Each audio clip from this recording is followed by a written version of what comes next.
Violence and suffering wrestling fans. I am longtime independent wrestling fan Robert.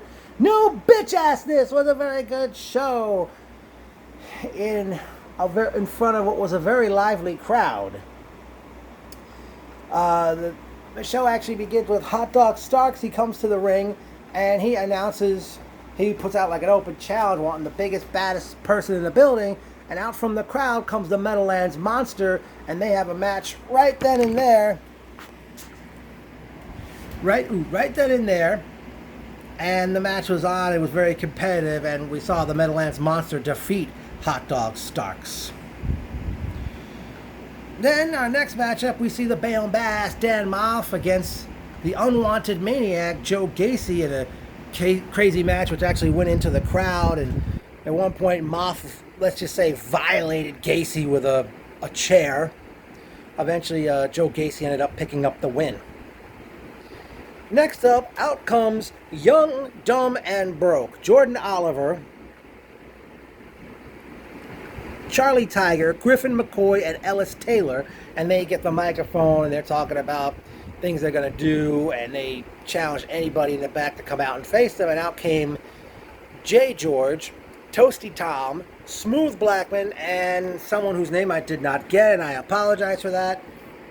These 8 men actually rolled a lot into the crowd, and eventually Young, Dumb, and Broke ended up picking up the win over Jay George, Toasty Tom, Smooth Blackman, and the guy whose name I didn't get.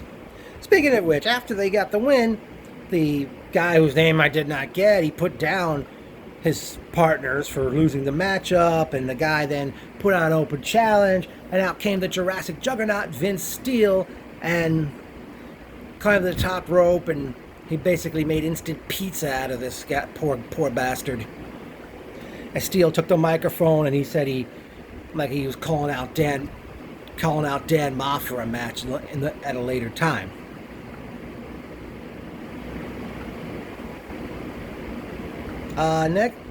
Next up, we saw a great triple threat match, which saw the superhero Montekia defeat the Lit Superstar Sebastian Cage and the Neon Ninja Facade.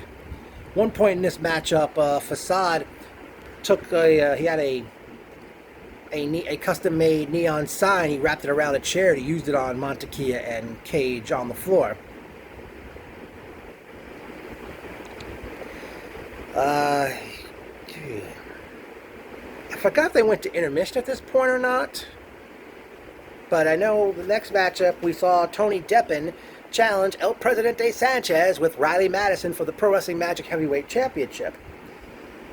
Well, Deppen and Sanchez, they really took this one into the crowd a lot. At one point, Deppen picked up a little kid and picked him up so his feet hit Sanchez in the face. Sanchez tried to lift one of the adults in the crowd, but that adult ended up lifting Sanchez, where Sanchez's feet hit Deppen in the face. The fans are chanting the use Teddy Hart's cat, but that didn't come into play. Then I know at one point they did a tremendous Irish whip. Sanchez had told Mikey Mickendraw to put his foot up, but constantly they kept reversing the whips to each other, and Sanchez's face ended up in Mickendraw's foot. I forget what move was used, but Sanchez ended up defeating Tony Deppen to retain the Pro Wrestling Magic Heavyweight Championship. Next was another triple threat matchup as we saw the notorious 187 Homicide defeat G-Raver and MV Young. Then in a 4-team elimination match, we saw the American Murder Society, Relentless Aaron Bradley, and the Unchained Maniac Steve Off, the Psycho Drivers, Everett Cross and Smiley, the Amazing Graysons, and Murder by Kicks, Ken Broadway and Matt Travis. American Murder Society was eliminated first, then the Graysons were eliminated, and Murder by Kicks ended up winning the match as they scored a pinfall over the Psycho Drivers. Then it was main event time. What was initially going to be a tag team matchup ended up a triple threat match as we saw Teddy Hart defeat Jimmy Lloyd and Rich Swann. Originally it was going to be Swann and Lloyd against Teddy Hart and Davey Boy Smith Jr., D.H. Smith. I'm not sure what name he's going by these days, but Smith was not at the show and ended up a 3-way matchup.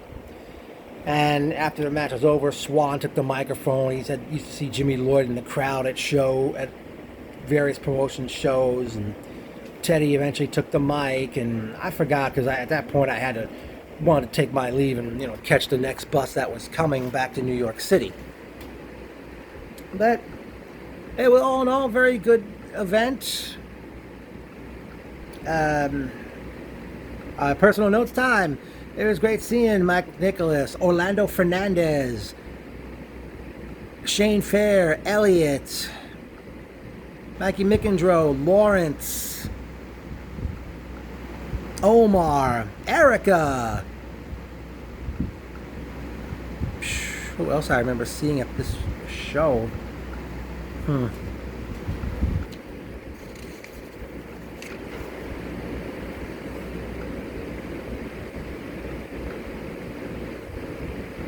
I forgot which match it was, but at one point, referee Nick Shin was hiding behind Mike McNicholas and almost looked at me like he had put Mike in the Taz mission. Oh, what other songs? Not songs. What other thoughts? Okay, people I saw in the crowd for this show.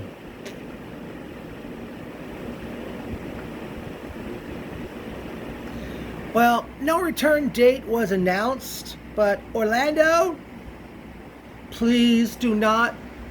If you're going to run a show, please don't do a Sunday show during football season. Maybe a Friday night show would be cool. Since almost everybody and their mothers want to run on Saturdays.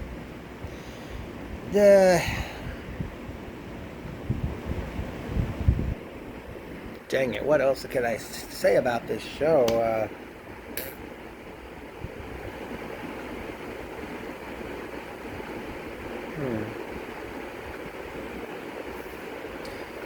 Well, hopefully Violence and Suffering will bring back MV Young.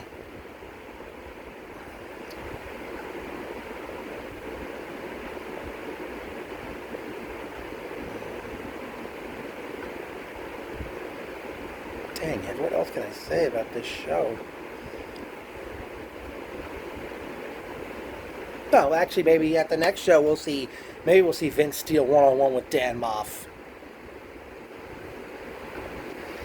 But definitely a very good show. And hopefully Violence and Suffering will have another event. I don't know if they're going to run in August or if they wait till September.